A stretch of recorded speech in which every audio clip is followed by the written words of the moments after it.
سلام كرات تخطتلتين بركة كم تلمود لمود معلتها وزينتها تحيز لكم قريبا لخو فالماغن كنتا الزينة نباخم كبل منغستي إرتران سودانن ان إثيوبيا أير منغدي ناي أير كلهم كعاصو بمخالهم بتي أير منغدي أقدموا حبريتان تنبرون بتأزاز أهريد بلسقنا سق كبل كم استقدد تقليتهم ኣብ ግንባር ሸረና ዝተኻየደ ከቢድ ውግእ ብወገነ ሰራዊት ኣብይ መሪሕነት ዝተወሰዱ ላዕለዎት ወተሃደራዊ ኣዘዝቲ ተጋሩ መንነቶም ተቓሊዑ ሰራዊት ትግራይ ንወራሪ ሓይሊ ብምምካት ጅግንነቱ ደጊሙ ኣረጋጊጹ ሰራዊት ሱዳን መሓዝኡ ዝኾነ ኣጋር ሓይሊ ጆይንት ፎርስ ኣብ ሰሜን ዳርፎር ብፈጣን ድጋፍ ሓይሊ RSF ዝተፈጸመ ወራሪ ሙሉእ ብምሉእ ከም ዘምከንዎን ከቢድ ክሳራ ከም ዘብፅሕሉ ኣፍሊጦም ኣብዚ እዋን ክራማት ኣብ ትሕቲ ዝተበላሸወ ኬንዳ ጭቃነ ዘለዉ ተመዛበልቲ ወገናትና መሪር ስቃይ የሕልፉ ከም ዘለዉ ጸላእቲ ነዚ ሰብኣዊ ቅልውላው ንምሕባእ ይፅዕሩ ምህላዎምን ኣባላት ሰራዊት ትግራይ ኣርሚ ሰብዓ ኣፍሊጦም እዚኣቶምን ካልኣቱን ምሳና ፀኒሖም ከሰሚዑኹም ሕጂ እውን ሳብስክራይብ ግበሩ እንዳበልኹ ናብ ዜናታተይ ከሳግረኩም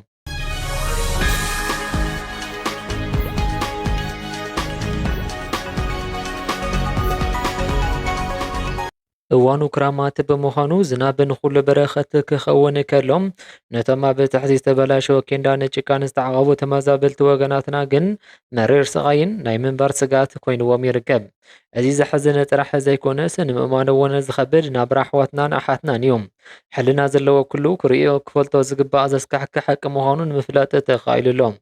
ፖለቲካውን ወታደራውን ተንተንቲ ነዚ ብዛዕባ ተመዛበልቲ ዝወፅእ መረዳእታ ከም ዘረድእዎም ጸላእትና ተሓባቢሮምን እዚ ዘስካሕክሕ ሰብኣዊ ኩነታት ንዓለም ከይርአን ስቓይ ህዝቢ ትግራይ ክሕብዕ ብዝለዓለ ፅዕንቶ ይስርሑ ኣለዉ ስቓይ ተመዛበልቲ ምርኣይ ማለት ውድቀት ፖለቲኮምን ሕሱም ምሕደሮኦምን ምርኣይ ስለ ዝኾነ ነዚ ሓቂ እዚ ንምቕባር ብዝለዓለ መጠን ይፅዕሩ ምህላዎም ንምፍላጥ ተኻኢለሎም እዚ ኩሉ መከራን ስቓይን ድሕሪ ውዕሊ ፕሪቶርያ ምእንተ ሰላም ተባሂሉ ዝተኸፈለ ክቡር ዋጋ እንተነበረ እውን ሰላም ንክመፅእ እውን እንተኾነ ተመዛበልቲ ብኽብሪ ናይ መረበቶም ክምለሱ ዝግባእ ነይሩ ዛጊድ ግን እቲ ስቓይ ብዝገደደ መንገዲ ይቐፅል ምህላው ተፈሊጡሎ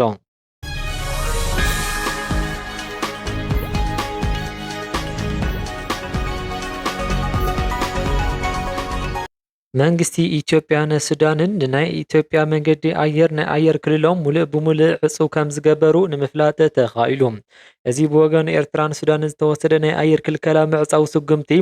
ኣብ ልዕሊ እቲ ስርዓት ዝበፅሕ ዘሎ ዓብዪ ናይ ዲፕሎማሲን ናይ ኢኮኖሚ ዕንቅፋት ዘርኢ ምዃኑ ንምፍላጥ ተኻኢሉ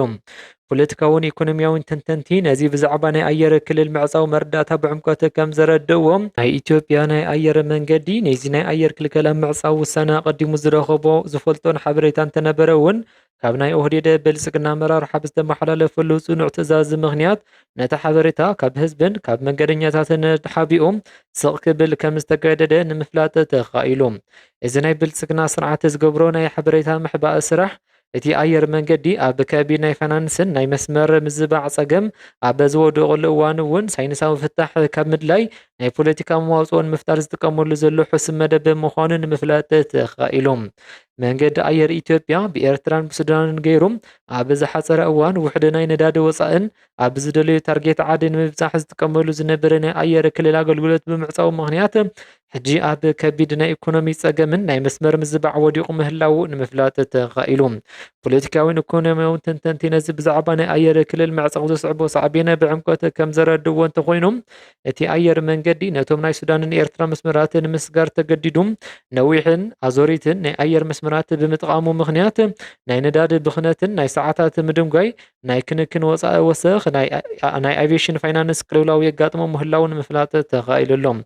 እዚ ብሰንኪ ናይ ኦህዴድ ብልፅግና ጌጋ ሕሱም ፖሊሲታት ዝወፀ ናይ ዲፕሎማሲ ምብታን ነቲ ናይ ሃገር ዓብዪ ናይ ኢኮኖሚ መሰረት ዝኾነ መንገዲ ኣየር ናብ ከቢድ ናይ ውድቀት ገደል እናኣተው ምህላው ንምፍላጥ ተኻኢሉሎ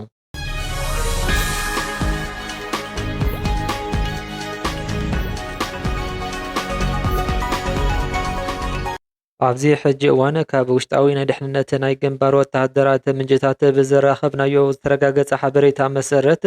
ብዕለት 25 ሓምለ 2018 ዓ.ም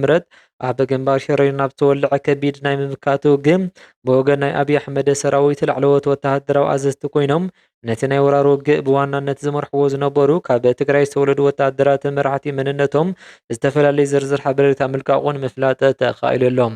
እዞም ንገዛ ዓዶምን ህዝቦም ንምውጋእ ናይ ወራር ሓይሊ መራሕቲ ኮይኖም ዝተሰለፉ ላዕለዎት ወተሃደራዊ ኣዘዝቲ እዞም ዝስዕብ ምዃኖም ተፈሊጡሎም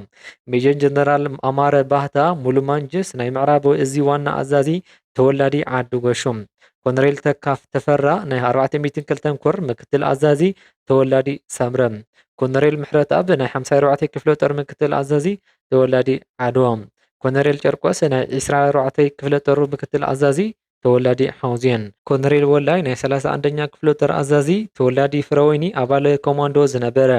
ብተወሳኺ እውን ኣብቲ ወገብ ብማዕረብ ሻለቃን ሻምበልን መሪሕነት ዝወሰዱ ካልኦት ወተሃደራዊ ኣካላት እውን ብስፍሓት ከም ዝተሳተፉ ንምፍላጥ ተኻኢሉ ወተሃደራውን ፖለቲካውን ተንተንቲ ነዚ ካብ ግንባር ሽርና ዝወፀ ወተሃደራዊ መረዳእታ ብዕምቆት ከም ዘረድእዎም ስርዓት ብልፅግና ካብ ትግራይ ዝተወለዱ ላዕለዎት ወተሃደራዊ ኣዘዝቲ ኣብ ቀድመ ግንባር ብምስላፍ ንህዝቢ ትግራይ ብደቁ ኣቢሉ ንምውቃዕን ንምብራዕን ዝገብሮ ሕሱም ወተሃደራዊ ስትራተጂ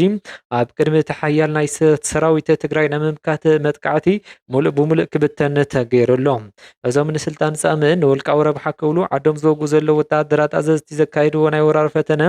ብከቢድ ስዕረ ዝተዛዘመ እንትኸውን ትግራይን ህዝባን ከምቲ ኣብ ታሪክ ዝፈልጦም እንኳን ዶሎሚ ትማል እውን ኣይተሰዓረትን ዝብል ናይ ፅንዓት ሕልና ብተግባር ዝተመስክረሉ እዩ ስርዓት ብልፅግና ዓቕሚ ፍልጠትን ናይ ውግእ ተመክሮ ወተሃደራት መራሕቲ ትግራይ ኣፀቢቑ ስለ ዝፈልጥ ጥራሕ ነቶም ወተሃደራት ከም መጋበርያ ብምጥቃም ኣብ ልዕሊ ትግራይ መጥቃዕቲ ንምፍናው ዘካየዱ ሕሱም ፈተነ ሙሉእ ብሙሉእ ክፈሽልን ክብርዕን ምኽኣሉ ንምፍላጥ ተኻኢሉሎም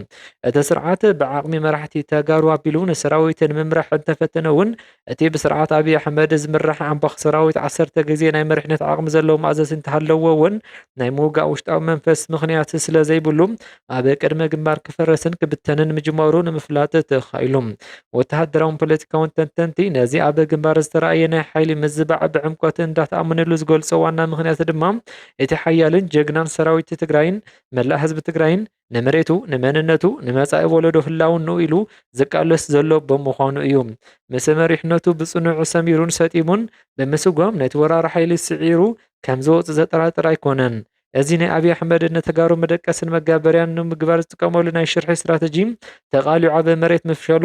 ተጋሩ ክንደይ ዝኣክል በላሕትን ንቑሓትን ምዃኖም ብተግባር ዘረጋገፅ ምዕባለ ምዃኑ ንምፍላጥ ተኻኢሉ ኣሎ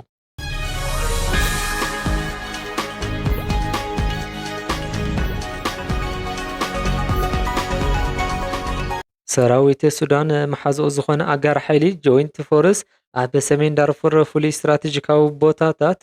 ኣብ ዝኾኑ ሓጀር ኣልፎርሚ ቢኢር ሳሊባን ብሓይልታት ፈጣን ድጋፍ RSF ዝተፈፀመ ከቢድ ናይ ወራር መጥቃዕቲ ሙሉእ ብሙሉእ ከም ዝመከትዎን ምፍላጥ ተኻኢሉ ካብቲ ግንባር ዝወፁ ወተሃደራውያን መግለፅታት ከም ዘረድእዎም ኣብ እቶም ክልተ ቦታታት ኣብ ዝተኻየደ ብርቱዕ ናይ ምምካት ውግእ ነቲ መጥቃዕቲ ዝመርሑ ዝነበሩ ወተሃደራዊ መራሕቲ ሓዊሱ ብዙሕ ዝበለ ተዋጋኢ ሓይልታት RSF ዝተደምሰሱ እንትኾኑ ብተወሳኺ እውን ብዙሕ ዝበለ ናይ ውግእ መካይንን ዘመናዊ ናይ ውግእ ኣፅዋራት ኣብ ቁፅር ከም ዝወዓሉን እቶም ዝተረፉ ሓይልታት ድማ ተበታቲኖም ከም ዝሃደሙን ምፍላጥ ተኻኢሉ ወተሃደራውን ፖለቲካውን ተንተንቲ ከም ዘረድእዎ ሓይልታት RSF ኣብ ሰሜን ዳርፉር ዝገብርዎ ዘለዉ ተረጋጋሚ ናይ ምድሪ መጥቃዕቲ ብሰራዊት ሱዳን ሓጋዚ ሓይሊ ናቢሉ እናፈሸለ ከም ዘሎን ኣብቲ ዞባ ዘለዎ ናይ ሓይሊ ሚዛን ዘርኢ ሓይልታት RSF ናብ ከቢድ ናይ ዓቕሚ ምድኻም ዘእቱ ዘሎ ምህላው ንምፍላጥ ተኻኢሉ እምበር ከስ ክቡራት ተኸታተልትና ሎም ዝነበረን ዜና ነብዚ ወዲኡ ኣለኹም እስካብ ሕጂ ዝተኸታተልኩም እንዳመስገንና የቐኒየልና